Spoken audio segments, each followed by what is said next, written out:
Literally 24 hours ఎప్పుడెప్పుడు అవుతుందా అని అలా వెయిట్ చేస్తూనే ఉన్నాను. టైం అలా చూస్తూనే ఉన్నాను. ఇంకా 7 అవర్స్ ఉంది, 6 ఉంది, 5 ఉంది అని నాకు నేను చెప్పుకుంటున్నాను అనమాట. వాడు ఎప్పుడెప్పుడు మా దగ్గరికి వచ్చేస్తాడా అనిపించింది. సో ఫైనల్లీ 24 అవర్స్ తర్వాత వాళ్ళు మళ్ళీ టెస్ట్ చేశారు. ఈసారి 6.5 అలా ఉందన్నమాట వాల్యూ. సో డిశ్చార్జ్ అయితే ఇచ్చేసారు. అండ్ ఎప్పుడెప్పుడు వాడు నా చేతిలోకి వచ్చేస్తాడా అని అలా ఎదురు చూస్తూ ఉన్నాను.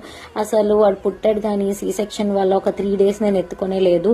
అండ్ ఇప్పుడు డిశ్చార్జ్ అయిన తర్వాత హ్యాపీగా ఇంట్లో చూసుకుందాం అనేసరికి మళ్ళీ జాండీస్, మళ్ళీ హాస్పిటల్కి రావాల్సి వచ్చిందనమాట. అసలు పిల్లల విషయంలో పేరెంట్స్ ఇంత వీక్ అయిపోతామా అని అనిపించింది నాకు. వాడు నా బాక్స్లో చూస్తుంటే అస్సలు తట్టుకోలేకపోయాను నేను. అక్కడ దగ్గరకు కూడా నేను వెళ్ళలేదనమాట. అఖిలే ఉండి చూసుకుంటూ ఉన్నారు. మిల్క్ అయిపోతే అఖిలే బాటిల్ అలా తీసుకొస్తూ ఉన్నారనమాట. సో చాలా చాలా కష్టంగా అనిపించింది. బట్ స్టిల్ ఇలాంటివన్నీ ఫేస్ చేయాలి.